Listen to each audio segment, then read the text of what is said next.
Glory to God. ఈరోజు మన లేఖన భాగము యోహాను సువార్త 11వ అధ్యాయము 17వ వచనం. యేసు వచ్చి అది వరకే అతడు 4 దినములు సమాధిలో ఉండడని తెలుసుకున్నాడు. ఆమేన్. హల్లెలూయా, హల్లెలూయా, హల్లెలూయా. స్తోత్రం. మన ప్రభువును మన ప్రియ రక్షకుడైనటువంటి యేసుక్రీస్తు నామములో ఆయన హెచ్చవలసి ఉన్నది. హీ మస్ట్ ఇంక్రీజ్ అనేటువంటి అనుదిన ఆత్మీయ కార్యక్రమ వీక్షకులైన మీ అందరికీ, అనగా నా ప్రియ ఆత్మీయ బంధువులైన మీ అందరికీ ప్రత్యేకమైనటువంటి వందనాలు తెలియజేస్తున్నాను. దేవుని స్తోత్రం. హల్లెలూయా. మిమ్మల్ని నా బంధువులు అనడంలో ఉద్దేశం ఏ బంధుత్వం అండి, ఒకే కులం కాదు, ఒకే మతం కాదు, ఒకే ప్రాంతం కాదు అని మీరు అనొచ్చేమో. కానీ మనం బంధువులమే, ఆత్మ సంబంధమైన బంధువులమే. భౌతికమైన బంధువులం కాకపోవచ్చు, కానీ వీఆర్ స్పిరిచువల్ రిలేటివ్స్.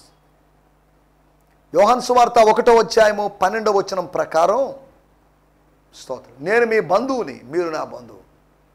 మీరు నేను ఒకే ఇంట్లో చేర్చబడ్డాం, ఒకే రాజ్యంలో చేర్చబడ్డాం, ఒకే కుటుంబంలో చేర్చబడ్డాం, ఒకే పూటకోళ్ళ వాని ఇంట్లో చేర్చబడ్డాం. కాబట్టి అందరూ ఒకటే. ఇప్పుడు స్తోత్రం, ఒకరు ముందుగా చేర్చబడి ఉండొచ్చు, ఒకరు వెనకాల చేర్చబడి ఉండొచ్చు, కానీ మనందరము అదే ఇంట్లో సభ్యులం. అంతేకాకుండా క్రీస్తు శరీరములో మనం అవయవాలమై ఉన్నాం. ఒకరికొకరు అవయవాలమై ఉన్నాం. క్రీస్తు శరీరములో అవయవాలమై ఉన్నాం. We are organs in the body of Christ, క్రీస్తు శరీరములో. కాబట్టి మన మధ్యలో అనైక్యత ఉండడానికి అవకాశం లేదు. అనైక్యత ఉండకూడదు. మన మధ్యలో ఐక్యతే ఉండాలి. మనమందరం బంధువులమే అనుకోవాలి. హల్లెలూయా, స్తోత్రం. ఆత్మ సంబంధమైన బంధుత్వం ఉంది. ఆత్మదేవుడు మనల్ని కలుపుతున్నాడు. మన మధ్యలో మీలో నాలో ప్రేమను కుమ్మరించి, మీలో కుమ్మరించిన ప్రేమను బట్టి మీరు నన్ను ప్రేమిస్తున్నారు, నాలో కుమ్మరించబడిన దేవుని ప్రేమను బట్టి నేను మిమ్మల్ని ప్రేమిస్తున్నాను. అలా ఒకరినొకరం ప్రేమించుకుంటున్నాం. ఒకరినొకరం ప్రేమించుకోవడం ద్వారా ఒక స్పీకర్ తన ఆడియన్స్ని ప్రేమిస్తున్నాడు, తన లిజనర్స్ని వ్యూవర్స్ని ప్రేమిస్తున్నాడు, వ్యూవర్స్ తన స్పీకర్ని ప్రేమిస్తున్నారు, లేకపోతే తమ దేవుజనుడిని ప్రేమిస్తున్నారు. దీని ద్వారా మీరు ఒకరినొకడు ప్రేమించుకోవడం వల్ల ఏం జరగదని కాదు, సంథింగ్ వుడ్ హ్యాపెన్. ఏంటి అంటే తెలుసుకుంటారు. మీరు ఏం తెలుసుకుంటారు? లోకం ఏం తెలుసుకుంటుంది? మీరు నా శిష్యులని. That is the identity. Love is an identity. Love gives us identity to be the disciple of Jesus Christ. యేసు ప్రభు శిష్యులు అప్పట్లో 1వ శతాబ్దంలో శిష్యులైనా, 10వ శతాబ్దంలో శిష్యులైనా, 15వ శతాబ్దంలో శిష్యులైనా, 21వ శతాబ్దంలో శిష్యులైనా, 22వ శతాబ్దంలోని శిష్యులైనా కానీ వాళ్ళ మధ్యలో ప్రేమ ఉండాలి. స్తోత్రం. హల్లెలూయా. 22వ శతాబ్దం ఉంటుందో లేదో నాకు తెలియదు. ఏంటండి, 20 ఉన్నప్పుడు 21 ఉంది, 21 ఉన్నప్పుడు 22 ఉంటుంది కదా. అవును, అది నాకు తెలియదు. కారణం ఏంటంటే ప్రభువు రాకడ ఎప్పుడు జరుగుతుందో తెలియదు. ఆయన వస్తాడు, త్వరగా వస్తా అన్నాడు, వాగ్దానం చేసిన వాడు, నమ్మదగిన వాడు. కానీ ఆయన వచ్చాడనుకోండి, ఇక 22వ శతాబ్దానికి అవకాశం లేదు. దేవుని స్తోత్రం. హల్లెలూయా. అలాగే 3వ ప్రపంచ యుద్ధానికి అవకాశం లేకపోవచ్చు, లేదంటే 4వ ప్రపంచ యుద్ధానికి అవకాశం లేకపోయి ఉండొచ్చు. దేవుని స్తోత్రం. నేను హిస్టారికల్ విషయాలు చెప్పడం లేదు, కానీ ఇక్కడ మనం ఆలోచిస్తున్న విషయాల్లోకి వచ్చేద్దాం. మనం బంధువులం. We are family, family of God.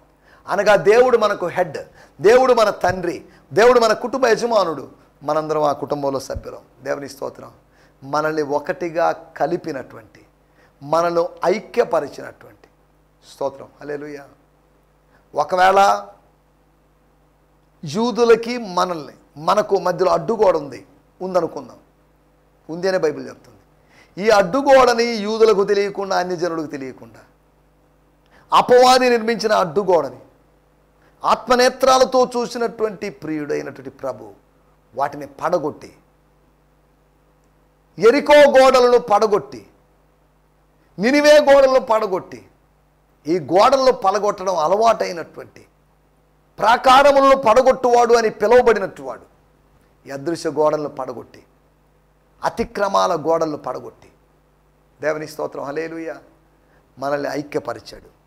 ఎఫెసీ పత్రిక 4వ అధ్యాయం అందుకని రాయబడింది, పరిశుద్ధాత్ముడు కలిగించు ఐక్యతను కాపాడుకొనుటయందు శ్రద్ధ మరి జాగ్రత్త కలిగి ఉందవు. హెచ్చరిక. స్తోత్రం. హల్లెలూయా. ఈ సమయంలో మనం దేవుని వాక్యాన్ని ధ్యానించుకుందాం. గత ఎపిసోడ్లో యేసయ్య మాటల్లోని శక్తి, the power in the words of Jesus Christ. Powerless కాదవి, అవి జస్ట్ మాటలు కాదవి, జస్ట్ సింపుల్ వర్డ్స్ అని కాదు, అవి శక్తివంతమైన మాటలు, అవి సృజనాత్మకమైన మాటలు, అవి ఆయుధాలు లాంటి మాటలు. దేవుని స్తోత్రం. హల్లెలూయా. అవి విస్ఫోటనం కలిగించేటువంటి మాటలు, అవి బాంబులు లాంటి మాటలు. స్తోత్రం, స్తోత్రం. హల్లెలూయా. ఆత్మలో విస్ఫోటనం కలిగించేటువంటి శక్తి కలిగినటువంటి మాటలు అవి. స్తోత్రం. హల్లెలూయా. లోకపు మాటలు అపవాది యొక్క ఆయుధాలు కావచ్చు, కానీ దేవుని మాటలు దేవుని యొక్క ఆయుధాలు. వాక్యము అనేటువంటి ఖడ్గం, వాక్యము అనేటువంటి ఆత్మ ఖడ్గం. యేసు మాటల్లో శక్తి. ఆ మాటలు యేసయ్య మాటలు. యేసయ్య మాట్లాడితే మనం సాగిపోతాం. Yes, go on, carry on. ఒక చోట కూర్చొని ఉన్నవాడు, అడుక్కుంటూ ఉన్నవాడు, జనసమూహాన్ని జనసందోహాన్ని చూసి ఏం జరుగుతుంది, వాట్స్ గోయింగ్ ఆన్ అని తెలుసుకోవాలని కుతూహలంతో అడిగాడు. ఏంటంటే ఏదో చెప్పారు. అప్పుడు వాడు అరవడం ఆరంభించాడు. వాడు లేచి వెంబడించడం ఆరంభించలేదు. వాడు ఆగిపోయినాడు. ఈ జనసమూహంలో తాను ఎక్కడికి వెళ్ళగలడు? యేసుని ఎలా చూడగలడు? యేసు ఎవరిని గుర్తించగలడు? కానీ యేసు దగ్గర నుంచి పిలుపు వచ్చినప్పుడు వాడు ఆగిపోయిన వాడు సాగిపోయాడు. గుర్తుపెట్టుకోండి, ఆగిపోయేవాళ్ళు సాగిపోవాలి. మోషే, ఎందుకు ఆగిపోయావు? ఎందుకు ప్రార్థన చేస్తున్నావు? Why you are stopped here? ఎందుకు ఇక్కడ ఆగిపోయావు? What is the reason for your stopping? ఎందుకే ఈ టైంలో ప్రార్థన చేయండి. Stop your prayers, stop your stopping, stop your resting. నీ యొక్క విశ్రాంతిని, నీ యొక్క విజ్ఞాపనని రెండింటిని ఆపు. అడుగులు ముందుకి, అడుగు ముందుకేయి, ముందుకు నడువు, వెనకంజి వేయద్దు. వెనకాల సైన్యం ఉన్నా నష్టం లేదు, ఫరో సైన్యం ఉన్నా నష్టం లేదు, ఫరో రథాస్వాములతో తరుముకొని వచ్చినా నష్టం లేదు, నో ప్రాబ్లం. స్తోత్రం. అటు ఇటు దట్టమైన అరణ్యం ఉన్నా పర్లేదు, ముందు ఎర్ర సముద్రం ఉన్నా పర్లేదు, వెళ్ళండి. ఎన్ని ఆటంకాలు ఉన్నా ఆగిపోవద్దు, సాగిపోండి అని చెప్తున్నాడు. ఆగిపోయారు పర్వతము దగ్గర. ద్వితీయోపదేశకాండం 1వ అధ్యాయంలో, ఈ పర్వతము దగ్గర మీరు నివసించిన కాలం చాలు. It's enough that you stayed here for a long time. It's enough. Go forth, move forward. స్తోత్రం. హల్లెలూయా. రెండవది యేసయ్య మాట, లేకపోతే యేసు ప్రభు మాట సేవ చేసేటట్టు చేస్తుందని. సేవ చేయాలంటే సంకోచించినటువంటి, బిడియపడిన, సిగ్గుపడినటువంటి, ప్రాణభయం ఉందేమో అని అనుకున్నటువంటి శిష్యులు యేసుతో పాటు వెళ్ళారు. తిరిగి లాజరును బతికించారు. తర్వాత కొంతకాలం ఉన్నారు, మళ్ళీ వచ్చారు. స్తోత్రం. హల్లెలూయా. ఏదో జరుగుతుంది అనుకున్నాం, కానీ ఏమీ జరగలేదు. వాళ్ళని రాళ్లతో కొట్టాలనుకుంటున్నారు. రాళ్లతో కొట్టడమే కాదు, ఈసారి వెళ్ళినప్పుడు ఈ లాస్ట్ ట్రిప్లో ఆయన సిలువ వేశారు. వద్దని చెప్పాము, ఆయన మాట లేదు. రాళ్ల దెబ్బలు పడలేదు అంతవరకే, కానీ ఇప్పుడు ఏకంగా సిలువ వేశారుగా. రాళ్ల దెబ్బల కన్నా ఘోరమైనది జరిగిందిగా. ఇప్పుడు ఏకంగా ప్రాణం రాళ్ల దెబ్బల నుంచి పరిగెత్తుకొని పారిపోయి వెళ్ళిపోయి ఉండొచ్చు, కానీ సిలువ వేశారు, బంధించారు. ఇక అవకాశం లేకుండా పోయిందిగా. ఏం చేద్దాం? స్తోత్రం. కానీ అది దైవ ప్రణాళికలో భాగం అనేటువంటి సంగతి శిష్యులకి అప్పుడు అర్థం కాలేదు, తర్వాత అర్థమైంది. దేవుని స్తోత్రం. మూడో విషయము సఖ్యత కలిగిస్తుందని. మార్త యేసు ప్రభు పలికినటువంటి సత్యముతో సఖ్యత కలిగి ఉండాలి. యేసు మాటతో, వాక్యముతో విభేదించకూడదు. మనం వాక్యముతో ఎప్పుడు ఐక్యత చూపించాలి, ఏకీభవించే స్థితిని తెలపాలి. Yes, we agree with this. దాన్నే కన్ఫెషన్ అన్నారు మన వాళ్ళు, కొంతమంది దేవజనులు. ఒప్పుకోలు చేస్తాను, ఈ వాక్యాన్ని నేను అంగీకరిస్తున్నాను, ఇది దేవుని వాక్యం అని అంగీకరిస్తున్నాను. I believe that this is word of God. I believe this is Logos. I believe this is Rhema.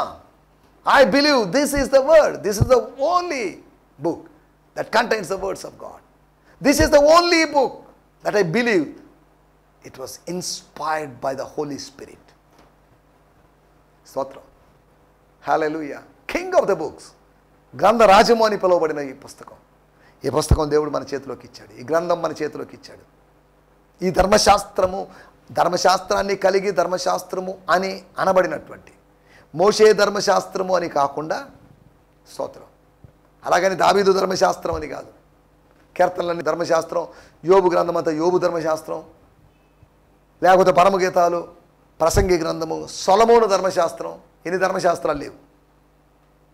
The law of Christ, క్రీస్తు ధర్మశాస్త్రము అని గలతీ పత్రికలో ఒక మాటను మనం చూడగలుగుతున్నాం. ఒకవేళ ఉన్నాయి అనుకున్నా, ఆ పుస్తకాలను బట్టి, ఆ రచయితలను బట్టి వారి ధర్మశాస్త్రాలని అన్నప్పుడు స్తోత్రం, హల్లెలూయా. ఈ బైబిల్ మొత్తం ఒక ధర్మశాస్త్రం. ఆది కాండము నుంచి మలాకీ దాకా, ఆది కాండము నుంచి ప్రకటన గ్రంథం దాకా ఒక ధర్మశాస్త్రం.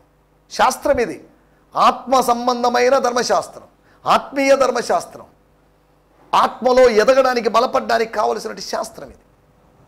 ఆత్మ నియమాలను సూచించేటువంటి శాస్త్రం ఇది. దేవుని స్తోత్రం. బైబిల్ మొత్తం ధర్మశాస్త్రం. స్తోత్రం, హల్లెలూయా. పరిశుద్ధ గ్రంథము అని చెప్పబడేది ధర్మశాస్త్రం. లా, ఇట్స్ లా. శాస్త్రము అని కాకుండా లా అన్నారు, అనగా న్యాయం, చట్టం. ఇట్స్ లా. దేవుని స్తోత్రం. బైబిల్ అనేది లా, జెనసిస్ అనేది లా, పంచకాండాలు లా, బైబిల్లోని ఒక్కో పుస్తకం లా. దేవుని స్తోత్రం, హల్లెలూయా. స్తోత్రం, హల్లెలూయా. మనం ఇక్కడ ఆలోచిస్తున్న విషయాల్లోకి వచ్చేద్దాం. సఖ్యత కలిగి ఉండాలి వాక్యంతో. వాక్యమే మనల్ని ధైర్యపరిచేది, బలపరిచేది. వాక్యంతో విభేదిస్తే మనం మనుగడ సాధించలేము, ఆత్మ సంబంధమైన మనుగడ సాధించలేము. యేసు పలికినప్పుడు, యేసు బిగ్గరగా అరిచినప్పుడు, యేసు బిగ్గరగా కేక వేసినప్పుడు, యేసు బయటికి రమ్మన్నప్పుడు, సమాధిలో ఉన్నవాడు 4 రోజుల తర్వాత బయటకు వచ్చేసాడు. స్తోత్రం. వాడి దేహమును పరీక్షించినప్పుడు కుళ్ళినటువంటి అనుభవం లేదు, కంపు కొట్టేటువంటి అనుభవం లేదు. కంపు కొట్టును అని చెప్పిందే మార్తమ్మ. నీకు ఎలా తెలుసు కంపు వస్తుందని? నువ్వు సైన్స్ నమ్మిన దానివి, సెక్యులర్ సైన్స్ నమ్మిన దానివి, కానీ స్పిరిచువల్ సైన్స్ నమ్మింది కాదామా. ఈ రోజులో సెక్యులర్ సైన్స్ నమ్ముతున్నారు కానీ స్పిరిచువల్ సైన్స్ ఎవరు నమ్మడం లేదు.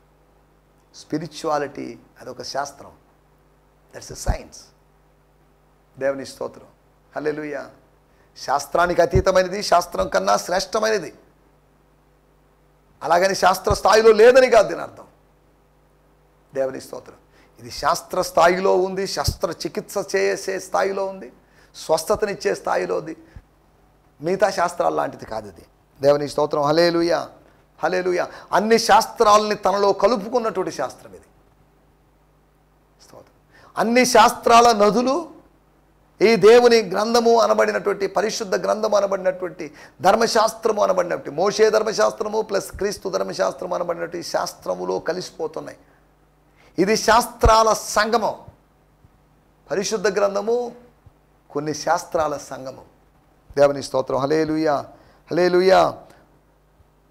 యేసు మాట్లాడినప్పుడు సూచక్రియ జరిగింది. అవును, లాజరు బయటకు వచ్చాడు. వాళ్ళు ఏడ్చినప్పుడు కాదు, యూదులు ఏడ్చినప్పుడు కాదు, స్తోత్రం, యేసు పిలిచినప్పుడు వాడు బయటకు వచ్చాడు. అద్భుతం జరిగింది, సూచక్రియ జరిగింది. గత ఎపిసోడ్లో మనం ఇవే మాట్లాడుకున్నాం. మన సమయం కొద్దిగా ఉంది, ఇంకో 13 నిమిషాలు మాత్రమే ఉంది కనుక ఈ దినము కొరకై ఏర్పాటు చేయబడినటువంటి లేఖన భాగం యోహాను సువార్త 11వ అధ్యాయము 17వ వచనం. యోహాను సువార్త 11వ అధ్యాయము 17వ వచనం. Gospel according to John 11th chapter 17th verse. యేసు వచ్చి అది వరకే అతడు 4 దినములు సమాధిలో ఉండని తెలుసుకున్నాను. వాడుక భాషలో కూడా మనం చదువుకుందాం. నేను చదువుతున్నాను. Now when they arrived at బెతనీ which was only about 2 miles from Jerusalem. అనగా ఇంచుమించు ఒక 3 కిలోమీటర్లు, 3 కిలోమీటర్ల దూరంలో ఉన్నటువంటి యెరూషలేము. జీసస్ ఫౌండ్, యేసు కనుగొన్నాడు, that Lazarus has already been in the tomb for 4 days. స్తోత్రం. Jesus found. వాడుక భాషలో ఏముందో చదువుదాం.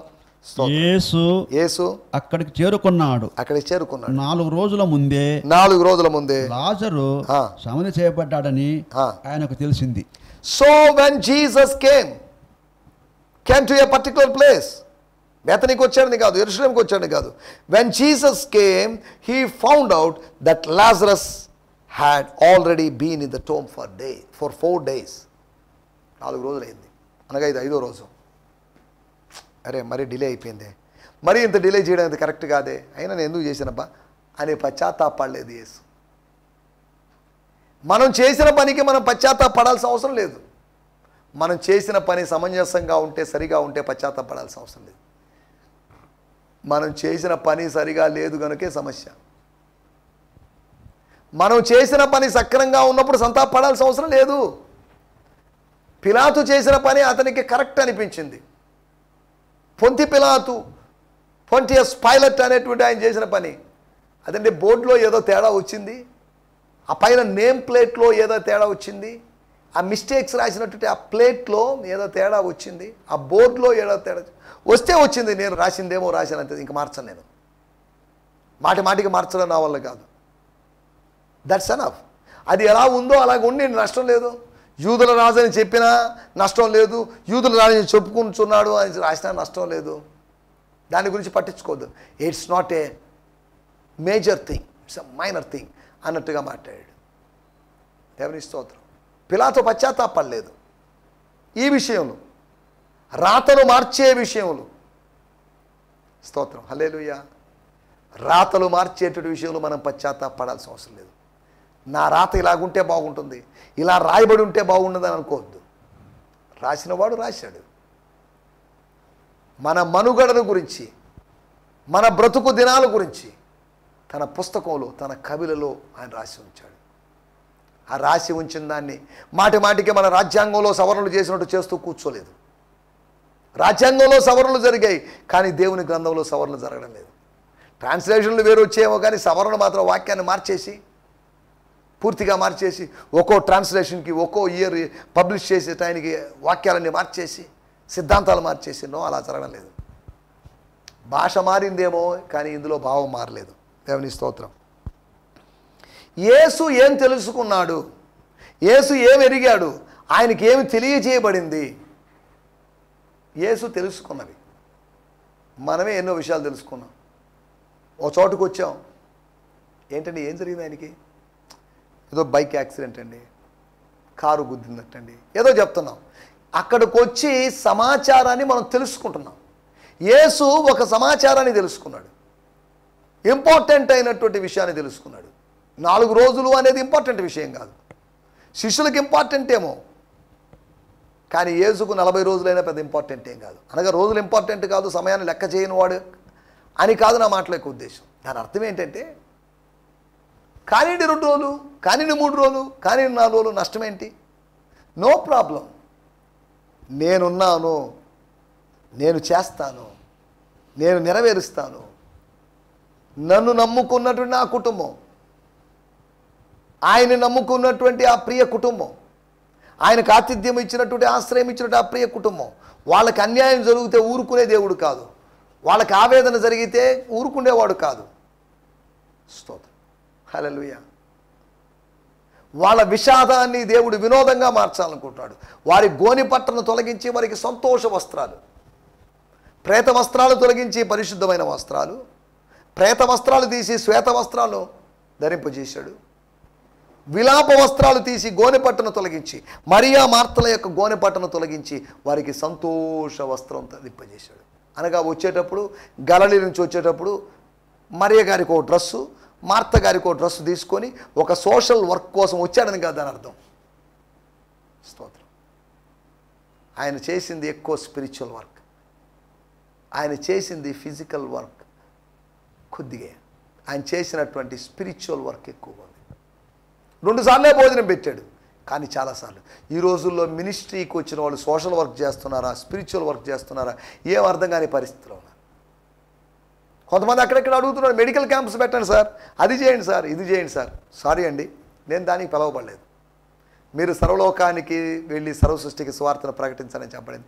నేను దీనికోసం పిలవబడ్డాను. ఇంకా ఎవరైనా ఏదైనా ఇస్తే మనం చేస్తాం, అంతవరకే తప్ప సాంఘిక కార్యక్రమాలు, సామాజిక కార్యక్రమాలు నిర్వహించడానికి కాదు, సమాజ శ్రేయస్సు కొరకు సువార్తను ప్రకటించడానికి, శిష్యులను తయారు చేయడానికి పూనుకున్న వాళ్ళం, దేవుని ఆజ్ఞను స్వీకరించిన వాళ్ళం. మనం సైడ్ ట్రాక్ కావడం లేదు, పక్కదారి పట్టడం లేదు, గోల్ వైపే చూస్తున్నాం, గురి వద్దకే మనం పరిగెడుతున్నాం. గురి లేని వారి వలె అనేక మంది పరిగెడుతున్నారు, కానీ గురి వద్దకే పరిగెడతాం. నన్ను దీనికి పిలిచాడు, ఈ పనే చేస్తానే, వేరే పని చేయలేనండి, సారీ అన్న విధంగా ఉండాలి. 28 సంవత్సరాలైంది నేను ప్రభు సేవలోకి వచ్చి, పక్కదారి పట్టడానికి ప్రభు అనుమతించలేదు. నేను దీని కొరకే పిలువబడ్డాను. మనీ స్కీములు వచ్చాయి, ఇంకా రకరకాలు వచ్చాయి. సారీ అండి, దీంట్లో ఇన్వాల్వ్ అవ్వడం నాకు ఇష్టం లేదు. దానికోసం నేను పిలవబడలేదు, బిజినెస్ కోసం నేను పిలవబడలేదు. నాకేదైనా బిజినెస్ ఉంటే అది ఇదే, నాకేదైనా బిజినెస్ ఉంటే అది ఇదే, నాకేదైనా బిజినెస్ ఉంటే ప్రీచింగ్. ఇంతకుమించి మనకేం పనులు ఉంటాయి? అనవసరమైన పనుల్లో తలదూర్చి తనది కాని జగడం విషయంలో రేగువాడు దారిన పోవు కుక్క చెవులు పట్టుకుని వానితో సమానుడు అన్నట్టుగా నేటి విశ్వాసులు, నేటి సేవకులు ఉన్నారు. ఎంతో విచారకరం. దేవుని స్తోత్రం. అనవసరమైన విషయాలు వదిలేద్దాం. ఏవి ఖ్యాతి కలిగినవో, ఏవి రమ్యములో, ఏవి మాన్యములో, ఏవి పరిశుద్ధమైనవో వాటి మీద ధ్యానం ఉంచాల్సింది పోయి అనవసరమైన వాటి మీద ధ్యానం ఉంచాల్సిన అవసరం మనకు లేదు. దేవుని స్తోత్రం. హల్లెలూయా. యేసు ఏం తెలుసుకున్నాడు? 4 విషయాలు మీకు జ్ఞాపకం చేస్తాను. చనిపోయి 4 రోజులైంది, భూస్థాపన కూడా చేశారు. యేసు ఆ ఇంటి వారిని ప్రేమిస్తున్నాడు, ఆ ఇంటి వారు యేసుని ప్రేమిస్తున్నారు. కానీ ఎవరూ అనలేదు యేసు ప్రభు రావాలి, యేసు వస్తేనే భూస్థాపన జరుగుతుంది, ఆయన వచ్చేదాకా ఆగుదామని ఆలోచించలేదు. యేసును పిలిచారు, కానీ యేసుకు సరైన ప్రాధాన్యత ఇవ్వలేదు. యేసును పిలిచి యేసుకు ప్రాధాన్యత ఇచ్చిన సందర్భం యోహాను సువార్త 2వ అధ్యాయంలో కనిపిస్తుంది. ఇవ్వబడినటువంటి ప్రాధాన్యత చూడండి. యేసు ఎరిగినాడు. ఆయన ఎరిగిన విషయం ఏంటంటే ఆయనకి ఇవ్వబడిన ప్రాధాన్యత. ఆయనకు నువ్వు ఎటువంటి ప్రాధాన్యత ఇస్తున్నావు ఆయన ఎరిగి ఉన్నాడు. 2వ విషయాన్ని నేను మీకు జ్ఞాపకం చేస్తాను. యోహాను సువార్త 11వ అధ్యాయం 17వ వచనం. ఏం తొందర ఏంటి? బాడీని కొన్ని రోజులు పెట్టొచ్చుగా, 3 రోజులు పెట్టొచ్చు కదా. యూదుల యొక్క సాంప్రదాయం ప్రకారం ఏ రోజు చనిపోతే ఆ రోజే బరియల్, ఏ రోజు చనిపోతే ఆ రోజే ఫ్యూనరల్, ఆ రోజే సమాధి కార్యక్రమం. అపోస్తల కార్యములు 5వ అధ్యాయంలో అననీయ చనిపోయాడు, భూస్థాపన చేశారు. సపీరా చనిపోయారు, భూస్థాపన చేశారు. వాళ్ళ బంధువులు ఎక్కడో దూరం నుంచి రావాలని పెండింగ్ పెట్టుకోలేదు. స్తోత్రం. మత సాంప్రదాయానికి కట్టుబడి అనగా ఇవ్వబడినటి పాత్రను గమనించండి. జూదా మతానికి పాత్రను ఇచ్చారు, కానీ యేసుకు ఏమాత్రం పాత్రనివ్వలేదు, ఇన్వాల్వ్మెంట్ ఇవ్వలేదు. దేవుని స్తోత్రం. హల్లెలూయా. మనం ఇక్కడ ఆలోచిస్తున్నట్టు మొట్టమొదటి మాట, ఆయనకి ఇవ్వబడిన ప్రియారిటీ చూడండి. ప్రియారిటీ లేదు, లో ప్రియారిటీ, లెస్ ప్రియారిటీ. రెండవది ఆయనకు ఒక ఇన్వాల్వ్మెంట్ లేదు. స్తోత్రం. ఆయన ఎక్కడి నుంచో వచ్చేది ఏంటండి, అవసరం లేదు జరిగించండి అని ఏవో ఒత్తిళ్లు జరిగే ఏదో అయినప్పటికీ మతానికి ఉన్నటువంటి పాత్ర యేసుకు మన జీవితంలో లేకపోవడం విచారకరం. ఆచారానికి ఉన్నటువంటి పాత్ర ఆత్మదేవునికి లేకపోవడం విచారకరమైన విషయం. ఒకటి మనం ఆలోచిస్తున్న మాట ఇవ్వబడినటువంటి ప్రాధాన్యత, రెండవది ఇచ్చినటువంటి పాత్ర. పాత్ర అంటే ఒక ప్రత్యేకమైన కంటైనర్ వెజల్ గురించి నేను మాట్లాడలేదు, ఆ రోల్, ఆ ఇన్వాల్వ్మెంట్ గురించి మాట్లాడుతున్నాను. 3వ విషయం యోహాను సువార్త 11వ అధ్యాయం 7వ వచనం. యేసు వచ్చి అది వరకే అతడు 4 దినముల సమాధిలోనే తెలుసుకున్నాడు. బేతనియా యెరూషలేమునకు అని రాయబడిన మాటలు. తర్వాత 30వ వచనంలో రాయబడిన మాట ఏంటంటే స్తోత్రం, స్తోత్రం, స్తోత్రం. యేసు ఇంకనూ ఆ గ్రామంలోనికి రాక మార్తా ఆయన్ను కలుసుకున్న చోటనే ఉండెను. ఇంకా దగ్గరలో ఉంది, 2 మైళ్ళ దూరంలో ఉన్నాం, దగ్గరలో ఉన్నాం. We are very near. మన గమ్యస్థానాన్ని మనం సమీపంలో ఉన్నాం. ఈ ప్రయాణం చక్కగా ముగిసింది. ఎన్నో గంటల ప్రయాణం, నడిచి సాగినటువంటి ప్రయాణం ఇది ముగిసిపోతుంది. ఇక్కడ మనం గమ్యస్థానాన్ని మనం చేరుకోబోతున్నాం అన్నట్టుగా, అనగా ఇంకెంత దూరం అనేది ఆయన ఎరిగి ఉన్నాడు. దూరం ఎరుగని వాడు కాదు, భారం ఎరుగని వాడు కాదు. ఒకటి ఆయన ఎరిగింది, యేసు వచ్చి అది వరకే అతడు 4 దినములు సమాధిలో ఉండనని తెలుసుకున్నాడు. యేసు తెలుసుకున్నటువంటి విషయాలు, తనకి ఇవ్వబడిన ప్రాధాన్యత గురించి తెలుసుకున్నాడు, మతానికి ఇవ్వబడినటువంటి పాత్రను గురించి తెలుసుకున్నాడు. ఆయన అనేక విషయాలు తెలుసుకుంటాడు. మూడవదిగా ఇంకెంత దూరం ఉంది గమ్యం అనేదాన్ని ఆయన ఎరిగి ఉన్నాడు, తెలుసుకుని ఉన్నాడు. 4వ విషయాన్ని నేను చెప్తాను. 4వ విషయం చెప్పి నేను ముగిస్తాను. యోహాను సువార్త 11వ అధ్యాయం 20వ వచనం. మార్తా యేసు వచ్చుచున్నాడని విని ఆయనను ఎదుర్కొన వెళ్ళాను గాని మరియా ఇంటిలో కూర్చొని ఉండెను.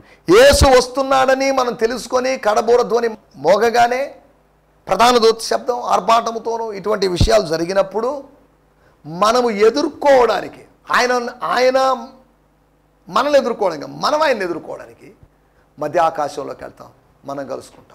మధ్యాకాశం నుంచి ఆయన భూమి మీదకి రావడం లేదు, మనమే భూమి నుంచి ఆయన దగ్గరికి వెళ్తున్నాం, మధ్యాకాశానికి వెళ్తున్నాం. ఆయన్ను ఎదుర్కోవడానికి మనం వెళ్తున్నాం. యేసును ఎదుర్కోవడానికి మార్త వెళ్ళింది. ఎదుర్కోకుండా ఇంట్లోనే ఏడుస్తూ కూర్చుంది మరియా. ఎందుకు రాలేదు ఎరిగినాడు ప్రభు. అందుకనే ఆమెను పిలవమన్నాడు, రహస్యంగా పిలవమని చెప్పాడు. స్తోత్రం. హల్లెలూయా. స్తోత్రం. నాలుగో విషయం, ఇబ్బందిని ఎరిగి ఉన్నాడు. సరే నువ్వన్నా వచ్చావు, రాలేదు, అమ్మాయి అయినా ఏంటి రాకపోవడం ఏంటి, నీతో కన్నా ఆ అమ్మాయితో నాకు ఎక్కువ అనుబంధం ఉంది కదా, ఆ అమ్మాయికి నేను వాక్యం నేర్పించాను, అమ్మాయి రాకపోవడం ఏంటి, ఏంటిది, వాట్ ఈస్ దిస్ అన్న విధంగా ఆయన బిహేవ్ చేయలేదు. ఇబ్బందిని అర్థం చేసుకునేవాడు, ఇరుకులో విశాలతను కలుగు చేసేవాడు, నీ ఇబ్బందిని ఎరిగినవాడు, నీ ఇక్కట్లు ఎరిగినవాడు. స్తోత్రం, హల్లెలూయా. నువ్వు అక్కడో ఇక్కడో ఎక్కడో ఒక చోట ఉన్నావు, కానీ అక్కడున్నా ఇక్కడున్నా నువ్వు ఎక్కడున్నా దేవుని మనసులో ఉన్నావు. అది ఇంపార్టెంట్ విషయం. దేవుని స్తోత్రం, హల్లెలూయా, హల్లెలూయా. నా మాటలు నేను ఇక్కడ ముగిస్తున్నాను. మనం ఆలోచించిన మాట, యేసు వచ్చి అది వరకే అతడు 4 దినములు, స్తోత్రం, 4 దినములు, 4 పూర్తి దినాలు, స్తోత్రం, ఉన్నాడని తెలుసుకొని, సమాధిలో ఉండనని తెలుసుకొని, సమాధిలో పెట్టబడనని తెలుసుకొని, సమాధిలో ఉండెనను అనే మాటకి బరైన్ స్టడీ బైబిల్లో ఉపయోగించబడిన మాట. హీ వాజ్ ఆల్రెడీ కెప్ట్ అని కాదు, హీ వాజ్ స్పెండ్ దేర్. సమాధిలో లాజరు గడిపెను, సమాధిలో లాజరు గడిపాడు అనే మాట ఉపయోగించబడింది. సరే, దేవునికి స్తోత్రం, హల్లెలూయా. యేసు సమస్తమును ఎరిగి ఉన్నాడు. నువ్వు ఇచ్చే ప్రాధాన్యతని, నువ్వు ఇతరులకు ఇచ్చే ప్రాధాన్యతని, అంతేకాకుండా ఇంకెంత దూరం ఈ ప్రయాణం, ఇంకెన్ని రోజులు ఈ అనుభవాలు అనేవి ఎరిగినట్లు వాడు, అంతేకాకుండా ఇబ్బందిని ఎరిగినవాడు. దేవుని స్తోత్రం. ఇబ్బందిని ఎరిగినటువంటి వాడు సిబ్బందిగా నీకు స్వర్గపు సైన్యాన్ని, దూతల్ని పంపిస్తాడు, ఆయన కృపను పంపిస్తాడు, ఆయన ఆశీర్వాదాన్ని పంపిస్తాడు. దేవుని స్తోత్రం. చిన్న ప్రార్థన చేసుకుందాం. పరిశుద్ధమైన మా దేవా, మీరు మాకు వినిపించిన మాటల కొరకే మీకు వందనాలు.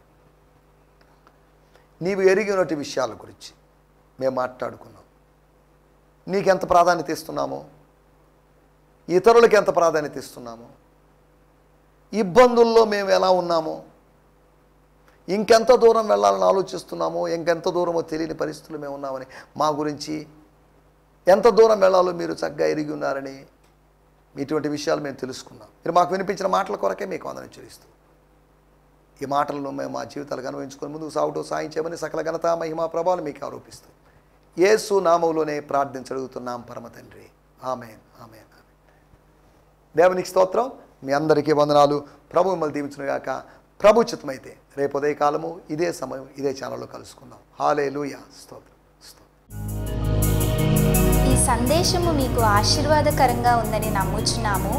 ప్రార్థనా అవసరతల కొరకు మమ్మల్ని సంప్రదించవలసిన మా చిరునామా గిద్యోన్ మిషన్ చర్చ్, 6వ వీధి, శాంతినగర్, నెల్లూరు 4, ఆంధ్రప్రదేశ్. పిన్ 524004.